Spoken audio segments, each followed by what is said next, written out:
할렐루야. 1999년 영화 중에 데비드 린치 감독의 스트레이트 스토리라는, 그래서 실화를 바탕으로 만들어진 그런 영화가 있습니다. 화면에 나오는 저분이 주인공인데 73세의 엘빈 스트레이트라는 사람이죠. 딸 로즈와 단둘이 아이오와 시골에서 살고 있었습니다. 고집이 센 그 엘빈은 10년 전 형과 다투고 그리고 오해로 인해서 10년 동안 형과 연락을 끊고 살아왔던 겁니다. 그런데 어느 날 형이 중풍으로 쓰러져서 이독하다는 소식을 듣고 죽기 전에 형과 화해를 결심하고 그 하와이오에서부터 고향인 위스콘신까지 여행을 떠나는 그런 영화입니다. 그런데 화면에서 보았던 것처럼 이 엘빈은 노인입니다. 그래서 허리가 좋지 않고 또 운전면허도 없습니다. 고민 끝에 이 엘빈은 30년 된 그 잔디깎기 트럭을 개조해가지고 거기에다가 소세지와 장작을 가득 싣고는 384km를 6주 동안 여행을 해서 형을 만나러 가는 그런 과정입니다. 노인이니까 어려워하는 것 같아서 주변 사람들이 도와주려고 할 때마다 이 여정은 혼자 힘으로 완주하고 싶다, 이렇게 말하면서 아이오와에서부터 위스콘신까지 6주간을 달려서 마침내 형을 만나는 그런 영화입니다. 영화는 두 형제가 말없이 별을 바라보는 장면으로 끝이 납니다. 말하지 않아도 서로를 이해했기 때문이라는 그런 이미지를 남기면서 끝이 난 거죠.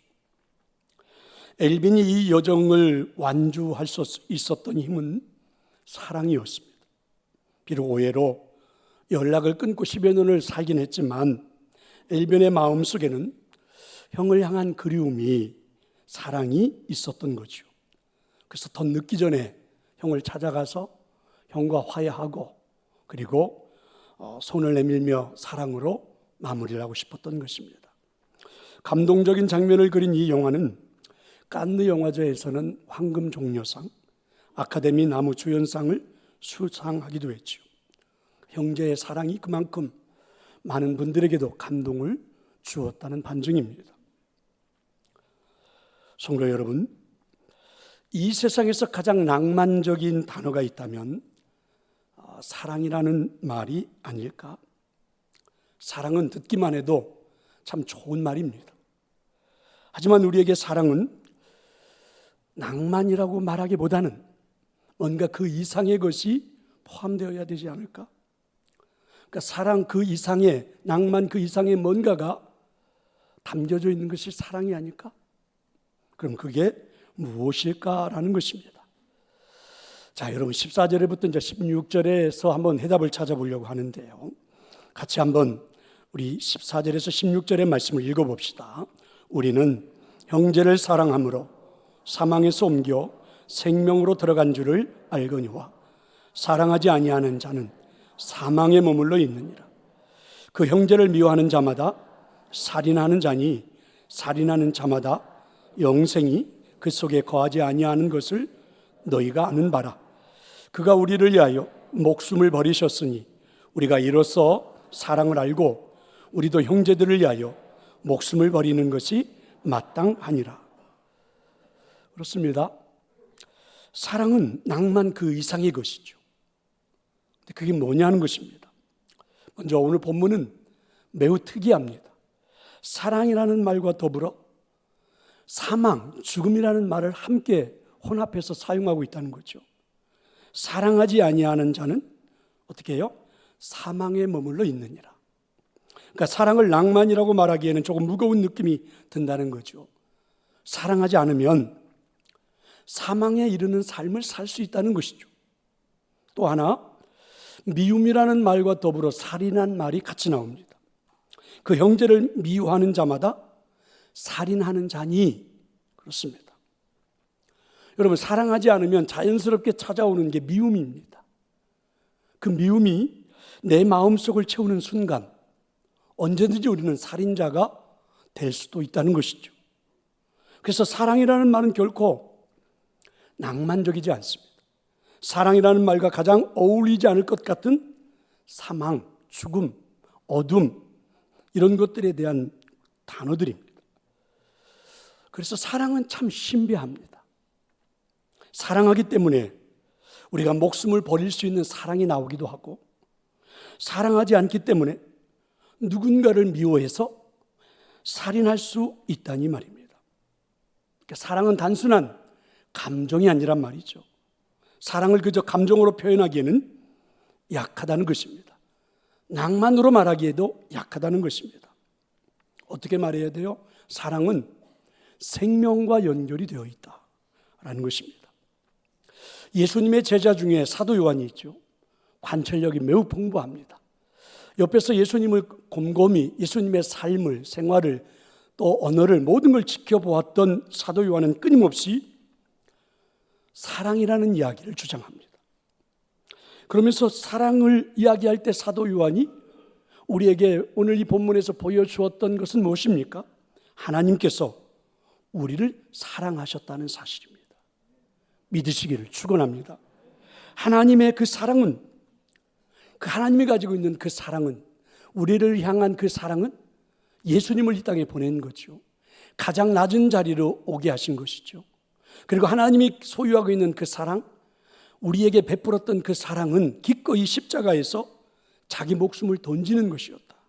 그래서 사랑이 영원한 생명을 만들어냈다는 것입니다. 사랑이 말입니다. 그래서 사도 요한은 사랑이 너무너무 신비하다, 이런 마음으로 우리에게 말씀을 선포해 주는 거죠. 그럼 그 사랑의 위대함을 보여주신 예수님은 이제 저와 여러분에게, 우리에게 이렇게 말씀하십니다. 16절입니다. 자, 함께 읽어봅시다. 그가 우리를 위하여 목숨을 버리셨으니 우리가 이로써 사랑을 알고 우리도 형제들을 위하여 목숨을 버리는 것이 마땅하니라. 그러니까 사랑하지 않으면 사망에 머무는 인생이 될 것이고, 어느 순간 우리가 살인자가 될 수도 있기 때문에 마땅히 사랑하는 자가 되라. 그것도 자기 목숨을 버리는 그 사랑까지 해보라는 것이죠. 그래서 이 16절에서 우리가 눈여겨보아야 할 단어가 있습니다. 우리가 이로써 사랑을 알고, 이렇게 말씀하죠. 우리는 사랑을 안다는 거죠. 무슨 말씀입니까? 우리가 사랑을 알기에 기꺼이 형제들을 위하여 목숨을 버리는 사랑까지 할 수 있는 존재라는 것입니다. 그러니까 사랑을 어떤 낭만, 사랑을 어떤 감정, 이렇게 표현한 게 아니고 사랑을 존재로 표현을 한 거죠. 그러니까 우리가 하는 사랑이 뭡니까? 다 아는 거지만 한 번 더 정리해 본다면, 하나님께서 우리를 위해 목숨을 버리신 그 사랑입니다. 그러므로 그 사랑을 가지고 있는 존재인 우리가 사랑을 외면한 채 사망에 머무는 인생을 살다가 살인자가 될 수 있느냐? 결코 그래서는 안 된다는 것입니다. 성도 여러분, 내 안에 사랑이 존재하고 있는 것을 여러분은 정말 잘 알고 있습니까? 우리가 알고 있다는 그 사랑은 그냥 단순한 정보, 지식, 그냥 머릿속에 기억하는 정도가 아니라는 것이죠. 저와 여러분이 기억하는 사랑은, 알고 있는 사랑은 우리가 직접 체험한 거예요.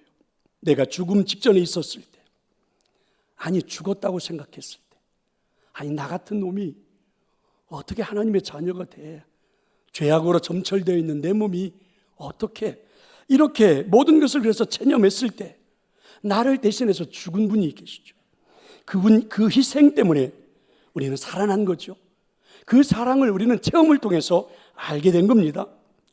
그 체험을 통해서 이미 우리 안에 소유하고 있는 그 사랑은 우리도 기꺼이 형제를 위하여 목숨을 버릴 수 있는 그런 존재가 되었다는 거예요. 그 사랑이 그래서 우리 삶에 나타나야 우리가 사망에 머무는 삶을 살다가 또는 살인자가 되는 그런 어리석음에서 벗어날 수가 있다. 오늘 성경은 이렇게 우리에게 말씀해 주는 겁니다. 그래서 여기서 중요한 것은 형제를 위하여 목숨을 버리는 사랑이 필요한 이유가 뭘까? 형제들을 위해서 우리가 목숨을 버릴 만큼의 그 사랑이 내 삶에 꼭 있어야 되는 이유가 뭘까? 13절이죠. 이렇게 말합니다. 형제들아, 세상이 너희를 미워하여도 이상히 여기지 말라. 그러니까 우리의 현실을 말해주는 거죠. 믿음으로 살군 우리들의 삶의 현실은 그리 호락호락하지 않습니다. 누군가의 우리는 견제 속에서, 때로는 누군가에게 미움 속에서, 때로는 누군가의 모함 속에서 살고 있는 게 우리들의 현실이에요. 그래서 생각지도 않은 일들이 우리 인생에 펼쳐집니다. 어떤 분들은 이렇게 말할 수도 있죠. 인생이 왜 그런지 모르겠어요. 내가 생각하는 대로 삶이 펼쳐진 적이 한 번도 없어요. 왜 이렇게 세상은 나를 미워해요? 이렇게 말할 수밖에 없는 인생이죠. 세상이 너희를 미워하여도 그렇습니다. 참 힘겨운 상황이 펼쳐지는 인생이죠. 이게 우리들의 현실입니다. 세상은 우리를 미워한다. 그러니까 세상은 우리를 가만두지 않아요. 세상은 우리에게 온갖 시련을 다 줍니다. 여러분 살아보니까 그렇죠. 제가 살아봐도 그런 것 같아요. 그럼 이런 현실에서 우리는 어떻게 살 거냐? 이런 현실에서 우리는 어떻게 살 거냐? 요한복음 3장 16절과 맞먹는 요한일서 3장 16절은 이렇게 말하죠. 그분이, 예수님이 우리를 위하여 목숨을 버리셨으니까, 그죠? 우리도 이로써 사랑을 이미 우리가 알고 있으니까 우리도 형제를 위하여 목숨을 버리는 것이 마땅하다. 믿으시기를 축원합니다. 사랑으로 사는 것이죠. 왜 그래야 합니까? 사랑으로 살지 않으면 현실은 사망에 머무는 것이죠. 사랑으로 살지 않으면 현실은, 내 인생은 사망과 같은 인생이에요. 그래서 피를 나눈 형제와 우리는 관계를 끊습니다. 천륜을 저버립니다. 여러분 이야기를 들어보면 그럴만해요. 아니 어떻게 그런 형제가 되어서 그럴 수가 있는가? 부모가 돼가지고 어떻게 그럴 수가 있는가? 자식이 돼가지고 어떻게 그럴 수가 있어? 내가 들어도 관계를 끊고 천륜을 저버리고 사는 게 차라리 낫겠다. 이렇게 말해줄 만큼의 상황이 있어요. 그래서 여러분 그 이야기를 우리가 듣지만, 그렇게 끊어버리고 살고 싶지만 현실은 어떻습니까? 천륜을 저버리고 살아가는데, 부모를 버리고 자녀를 버리고 형제를 버리고 살아가는데 인생이 지옥 같잖아요. 사망에 머무는 겁니다. 그러다 어느 순간에 미움이 폭발하면 여러분 살인도 할 수가 있습니다. 부모도 죽입니다. 형제도 죽여요. 자식도 죽입니다. 종종 우리는 뉴스를 통해서 이런 끔찍한 사건들을 듣게 되죠. 오죽했으면 이렇게 사람들이 말하는데 그럴 수 있다는 거죠. 하지만 이게 여러분 우리들의 현실이라면 이게 지옥이지 삶인가? 그런 인생을 평생을 살아야 된다고 생각하면 얼마나 불행한 것인가? 그래서 더 중요한 것은 우리 안에는 그것 말고 형제를 위하여 목숨을 버릴 수 있는, 아무리 세상이 우리를 미워해도 형제를 위하여 목숨을 버릴 수 있는 사랑이 이미 우리 안에 존재하고 있지 않느냐. 사랑으로 살아야 되는 존재가 바로 우리가 아니냐.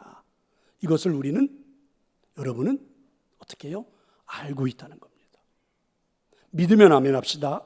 이제 중요한 것은 그럼 어떻게 그 사랑이 내 삶에서 펼쳐질 수 있을까라는 것이죠. 어떻게 사랑하면서 살 수 있을까? 고민할 수밖에 없습니다.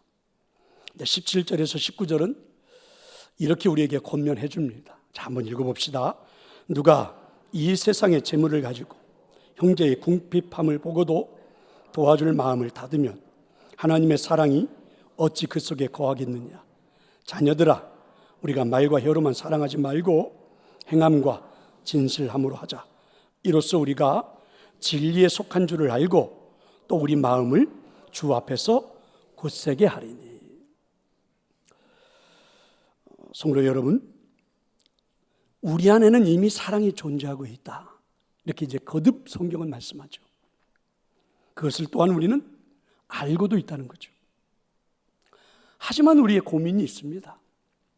왜 내 안에 존재하는 그 사랑이 삶으로 나타나지 않는 것일까? 이유가 뭘까? 왜 우리는 말과 혀로만 사랑하려고 하는 것일까? 왜 행함이 나타나지 않는 걸까? 도대체 이유가 뭘까? 왜 내게는 진실함이 나타나지 않지? 사랑에 대해서 정말 고민이 아닙니까? 혹시 우리가 사랑을 너무 단순한 지식으로만 알고 있는 것은 아닐까? 정보를 들어서 내 머릿속에 기억한 지식 정도로만 알고 있는 것은 아닐까? 그 사랑 앞에서 가슴 절절하게 마음으로 느껴본 적이 나에게는 있을까? 저는 아버지가 저를 힘들게 했지만 저를 사랑했다고. 나이가 들어 부모가 되어 아빠가 되어 자녀들을 키우면서 살게 됐습니다. 부모가 되어 자녀들과 함께 살아가면서 어머니가 저를 얼마나 사랑했는지 알게 됐습니다. 그러니까 부모는 자녀를 사랑한다는 것을 모르는 사람이 없죠.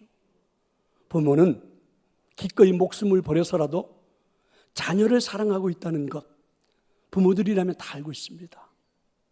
부모들의 마음속에는 그런 사랑이 존재하고 있습니다. 하지만 부모가 된 우리가 왜 자녀들에게 사랑이 그렇게 서툴까? 목숨을 버리면서까지라도 내 자녀를 사랑하고 싶은 마음이, 그런 사랑이 내 안에 충분히 존재하고 있는데 왜 자녀를 대하는데 삶에 사랑하는 모습은 왜 그렇게 서툰 걸까? 왜 그 사랑이 내 삶에서 자녀들에게 나타나지 않는 걸까? 왜 행함으로 보여지지 않는 걸까? 왜 진실하지 않는 걸까? 그 사랑을 나는 알고 있는데, 그래서 내가 말과 혀로만이 아닌 진정한 행함과 진실함으로 사랑을 했더라면, 행함으로 보여줬더라면, 그죠? 우리 자녀들이 얼마나 행복했을까? 지금보다 훨씬 더 행복했을 텐데. 이런 후회가 우리에게 있지 않습니까? 여러분은 어떠십니까? 후회하지 않으세요? 후회가 있습니다. 오늘 설교 제목입니다. 내가 소유한 사랑을 방치하지 마세요 라는 제목입니다. 우리가 소유하고 있는 사랑 방치하지 말자. 비록 잘 안 되지만 한번 우리가 그 사랑을 행함으로, 진실함으로 해야만 한다는 거죠. 낭만 때문이 아니에요. 사망에 머무는 인생, 지옥의 삶을 살 수는 없지 않습니까? 미움을 가지고 살다가 여러분 부모를 죽이고 자녀를 죽이고 형제를 죽이는 그런 살인자가 될 수는 없지 않습니까? 아니, 그런 살인자가 되면 어떻게 해요? 내 안에 사랑이 있음을 알지 않습니까? 형제를 위하여 목숨을 버릴 수 있는 사랑이 우리 안에 있습니다. 이게 어떻게든 행함으로 내게서 나타날 수 있도록 한번 노력을 하자. 이건 하나님의 음성입니다. 그래서 사도 요한은 우리에게 한번 이렇게 한번 해보라 하면서 예를 들어 설명을 해 주었습니다. 그게 이제 19절부터 20절인데 이렇게 말씀하죠. 이로써 우리가 진리에 속한 줄을 알고 또 우리 마음을 주 앞에서 굳세게 하리니 우리 마음이 혹 우리를 책망할 일이 있어도 하나님은 우리 마음보다 크시고 모든 것을 아시기 때문이라. 좀 내용이 좀 어렵죠. 좀 쉽게 설명해 놓으면 좋은데 어려워요. 이런 겁니다. 먼저는 내 안에 사랑이 존재하고 있음을 굳게 믿어야 한다는 거예요. 그러니까 내가 사랑의 존재라는 사실을 굳게 믿어야 한다. 그런데 여러분, 사실 우리가 삶을 살아보았지만 내 삶을 보면서 우리 스스로가 느끼는 게 부족한 것들이 한두 가지가 아닙니다. 삶이 문제가 많아 보입니다. 적어도 내가 사랑을 소유한 자라고 말하기에는 굉장히 부족해 보여요. 지금까지 살아온 내 인생을 두고 보면. 그런데 옆에 있는 사람들도 나를 보고 그렇게 비판합니다. 나를 너무나도 잘 아는 우리 부모, 형제, 오랜 동안 함께 부부 생활을 했는데 내 아내가, 내 남편이, 그리고 우리의 자녀들이 우리를 놓고 비판합니다. 그래서 우리가 스스로 생각해요. 나 같은 사람이 무슨 사랑을 한다고, 나 같은 사람이 무슨 사랑을 할 수 있다고, 이래서 절망하고 낙심해요. 하지만 아닙니다. 오늘 성경이 이렇게 말하는, 하나님의 사랑은 우리가 그렇게 절망하는 우리 마음보다 크다는 것이죠.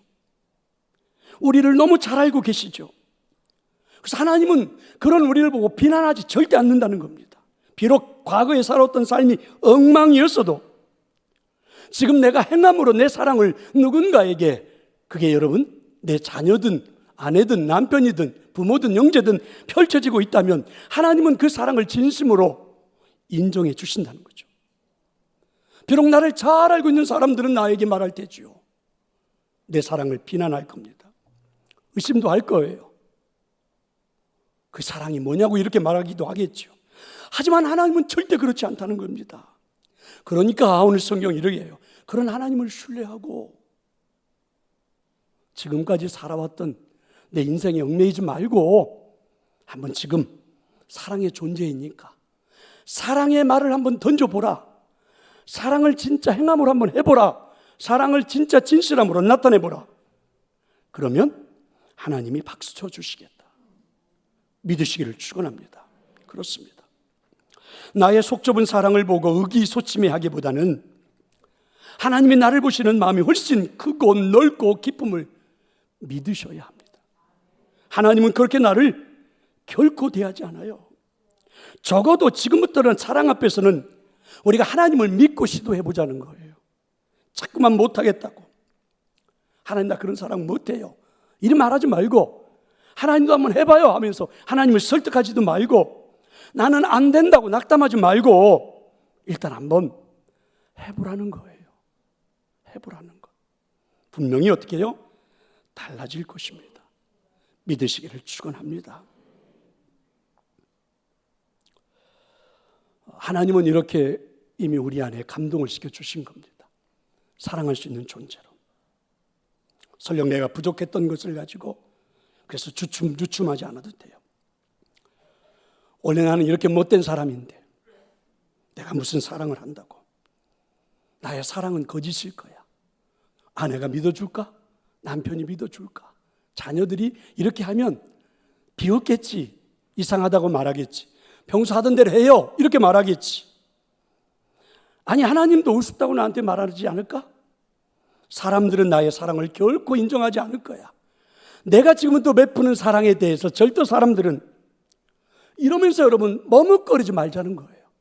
그러면서 자꾸 주춤주춤하지 말자는 겁니다. 성경은 이렇게 말씀합니다. 하나님은 이렇게 말씀합니다. 사랑을 시도하기만 하면 내가 향하는 사랑에 하나님은 새 역사를 시작하시겠다. 믿으시기를 축원합니다. 적어도 내가 생각하지는 못하는 방법으로 더 큰 열매가, 사랑의 열매가 우리 인생에 열리게 될 것이다. 그러니까 말과 혀로만 하지 말고 한번 행함으로, 진실함으로 하나님을 신뢰하고 한번 던져보라는 거죠. 적어도 내 안에는 형제를 놓고 형제를 위해서 내가 목숨을 버릴 수 있을 만큼의 사랑이 존재하고 있으니까 그 사랑을 펼치기만 하면 삶에서 이루어지는 행복이나 모든 것들은 하나님이 감당하시겠다. 상상 그 이상의 일들이 나타나게 될 거다. 이렇게 말씀해 주십니다. 성도 여러분, 사실은 우리가 사랑을 안 하려고 하는 게 아니지요. 평생을 여러분 남편과 아내가 원수처럼 싸우면서 살려고 하는 것 아닙니다. 피를 나는 형제와 천륜을 끊고 살고 싶은 마음 초도 없습니다. 그런 지옥 같은 인생을 우리가 왜 선택하겠습니까? 자녀들을 볼 때마다 눈에 넣어도 아프지 않을 것 같다는 표현처럼 얼마나 우리 마음이 행복한데요. 그런데 여러분, 사랑을 하려고 할 때마다 자꾸 우리는 주춤주춤, 머뭇머뭇, 그렇죠? 과거 일들 때문에 그렇습니다. 그리고 사람들의 눈에 너무 의식하기 때문에 그래요. 그렇게 여러분 멈칫하다 보니까 그게 내 인생이 50년이 됐고 60년이 됐고 70년이 됐고 이제는 죽을 날이 됐어요. 그리 살지 말자는 거죠. 하나님 우리에게 이렇게 말씀합니다. 한번 시도해보라. 한번 던져보라. 한번 행해보라. 진실함으로 한번 해보라. 하나님의 그 다음에 열매는 하나님이 풍성하게 열리도록 만들어 줄 테니까. 그럼 어때요? 부부의 사랑도 더 행복해지고 자녀들이 더, 부모가 더, 형제들이 더. 하나님이 그렇게 하시겠다는 거예요. 하나님을 믿고 신뢰하고 한번 시도해보라. 저는 여러분에게 오늘 이 자리가 그 사랑이 시작되는 자리가 되기를 축원합니다. 이제 더 중요한 것, 세상이 우리를 미워하는 그런 현실에서 그래도 형제를 위하여 목숨을 버리는 사랑을 꾸준하게 해야 하는 것은 우리가 사망에 머물지 않기 위해서죠. 살인자가 되지 않기 위해서입니다. 그래도 가끔은 힘든 순간도 있겠죠. 가끔은 사랑하다가 지치기도 하겠죠. 하나님 얼마나 더 해야 돼요? 이러면서 이게 맞나? 하면서 우리가 낙심도 하기도 하겠지요. 그렇게 흔들릴 때마다 꼭 기억해야 할 말씀이 있습니다. 그게 바로 오늘 우리가 보았던 23절이에요. 자, 여러분 23절의 말씀을 같이 한번 읽어봅시다. 그의 계명은 이것이니 곧 그 아들 예수 그리스도의 이름을 믿고 그가 우리에게 주신 계명대로 서로 사랑할 것이니라. 23절은 아예 외워보셨으면 좋겠습니다. 암송을 해버리면 좋겠어요. 근데 여기서 이제 잘 해석을 해야 되는데 이런 거죠. 계명이라는 말씀, 우리가 흔히 말하는 말씀, 율법, 윤리 이렇게도 말할 수 있죠. 계명은. 근데 여기서 말하는 계명은 이런 뜻입니다. 계명은 하나님이 이끄시는 세상의 섭리라는 뜻입니다. 하나님은 이 세상을 이끌어 가시는 하나님의 섭리가 있어요. 하나님의 계명이 있습니다. 하나님이 나를 이끄시는, 개인으로 볼 때 나를 이끄시는 하나님의 섭리가 있어요. 내게 펼치고자 하는 하나님의 계획이 있어요. 경륜이 있어요. 그게 뭡니까? 하나님은 나에게 예수 그리스도를 믿게 하셨습니다. 하나님은 이 세상 사람들에게 예수님을 믿게 하셨어요. 저와 여러분에게 오늘도 예수님을 구주로 영접하게 하셨습니다. 그건 하나님이 우리에게 행복을 주기 위해서죠. 그게 하나님의 섭리예요. 그거와 동일하게 하나님은 우리에게 예수님을 믿게 하신 것처럼 서로 사랑하게 하셨습니다. 행복을 위하여 하나님은 우리에게 서로 사랑하라는 하나님의 은혜를 주신 겁니다. 아멘. 그러니까 우리는 지금부터 사랑이 가끔은 멈칫하고 가다가 힘겹고 할 때마다 오늘 말씀을 떠올려 보는 거예요. 내 인생에 하나님이 베풀고 계시는 계획은, 섭리는 행복인데 그 행복은 내가 예수님을 믿는 것이고 그것만큼이나 서로 사랑하는 거다. 사랑하는 것이다. 이렇게 말입니다. 그래서 우리가 가장 큰 착각이 사랑을 자꾸만 낭만으로 알고 감정으로만 생각하는 거죠. 사랑은 그게 아니다. 하나님의 섭리, 인생에 내게 베푸시는 최고의 행복으로 받을 수 있어야 한다는 거죠. 그래서 서로 사랑하는 말씀은 책임이라는 말입니다. 책임 없는 사랑은 단순한 자기 감정에 만족할 수밖에 없어요. 감정적으로 사랑하는 것은 쉽지만 여러분, 책임지고 사랑하는 것은 그렇게 쉽지는 않아요. 사랑이 흔들리고 있는 시대입니다. 사랑이 자꾸만 쾌락, 감정으로 대체되어져 가는 시대입니다. 아닙니다. 사랑은 그런 게 아니란 말이죠. 사랑은 책임이다. 서로 사랑하라. 책임이라는 거죠. 믿으면 아멘 합시다. 그런데 이 책임이라는 말을 우리가 우리 삶에 적용하기가 그리 쉽지는 않은데 예를 들어 볼게요. 이런 겁니다. 2016년 인터넷 기업으로 시가총액이 무려 270억에 달하는 그 넷플릭스 기업 문화라는 그 기사가 실렸습니다. 위클리 비지에. 여러분 잘 알지 않습니까? 넷플릭스. 이 회사가 이제 성장을 가도를 펼치고 있을 때에 이 회사가 경영의 원칙 중에 하나, 자유라는 것을 더 크게 늘렸다고 그러죠. 자유. 무슨 말이냐면 휴가라는 정책, 휴가라는 규칙을 회사가 없애버렸습니다. 사원들에게 마음껏 쉬고 싶을 때 쉬라. 휴가를 제대로 만들지 않고 아예 자유로 만들었어요. 쉬고 싶을 때 마음껏 쉬어도 좋다. 단 책임지고 훌륭하게 성과를 내면 된다. 회사의 방침을 바꾼 거죠. 그리고 또 한 가지, 회사에서 일을 할 때 사용되어지는 그 필요한 경비들 있잖아요. 업무 추진비 이런 것들은 마음껏 출장비든 선물이든 마음껏 사용해라. 회사의 업무를 위해서 필요한 그 모든 경비는. 단 이렇게 말해요. 회사 돈을 내 돈처럼 쓰라. 자유를 준 거예요. 이 이야기를 들으면 모두가 무한한 자유를 주는 이 넷플릭스라는 회사를 굉장히 부러워할지 모릅니다. 그런 자유를 줬다니. 그런데 가만히 생각해 보면 그 회사원들에게는 책임이 주어진 거죠. 근데 그 책임이 얼마나 무섭습니까? 그 책임이 핵심이에요.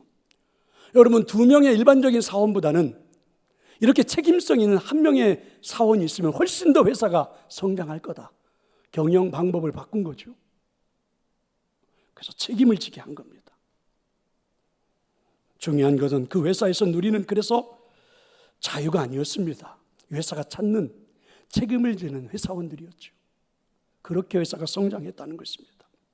성도 여러분, 서로 사랑하라는 말은 그런 겁니다. 책임입니다. 하나님이 우리를 구원하셨습니다. 사랑하며 살 수 있는 존재로 하나님 우리를 만들어 주셨습니다. 그래서 이미 우리는 그 사랑을 알고 있습니다. 그 사랑을 내 안에서 움직이고 있음도 알고 있습니다. 그 사랑이 십자가의 사랑이라는 것도 우리는 잘 알고 있습니다. 우리는 그 사랑이 낭만을 뛰어넘는 사랑인 것도, 단순한 감정을 말하는 것이 아님도, 적어도 형제를 위하여 목숨을 버릴 수 있을 것 같은 사랑이라는 것 잘 알고 있습니다. 그게 바로 책임이라는 거죠. 그 사랑 안에서 열심히 한번 해보라, 이런 것이죠. 결론입니다. 성도 여러분, 방치하지 마십시다. 그 사랑을 내 안에만 숨겨두지 마십시다. 여러분, 서툴지만 한번 꺼내요. 우리 한번 사용해 보십시다. 누군가는 내가 지금부터 펼치는 사랑을 보고 의심도 하겠지요. 또 누군가는 비난도 하겠지요. 누군가는 나의 사랑에 대해서 이상한 토를 달기도 하겠지요. 하지만 그래도 사랑해야 합니다. 왜 그렇습니까? 사랑에 머물 수는, 사망에 머물 수는 없잖아요. 지옥 같은 인생을 살아갈 수는 없잖아요. 남은 인생이 얼마인지 모르지만 지옥 같은 인생을 살다가 마지막 살인자로 내 인생을 마칠 수는 없잖아요. 그러면 여러분 어떻게 해요? 사랑해야지. 모든 것 할 수 있는 존재가 우리 안에 다 들어있다고 하는데 펼쳐봐야지. 시도해봐야지. 그게 사도 요한이 예수님을 가까이에서 곁에서 지켜보았던 요한복음 3장 16절에 말하는 그 사랑은 이렇게 우리 안에 나타나기를 우리에게 선포해 주는 것입니다. 성도 여러분, 이제 내 안에 존재하는 사랑을 이제는 꺼내어 봅시다. 그리고 한번 사용해 봅시다. 여러분의 삶에서 한번 펼쳐 봅시다. 하나님의 놀라운 열매를 여러분의 삶에 선물해 주실 것입니다. 꼭 결단의 시간이 되기를 축원합니다. 우리 함께 찬양하도록 하겠습니다.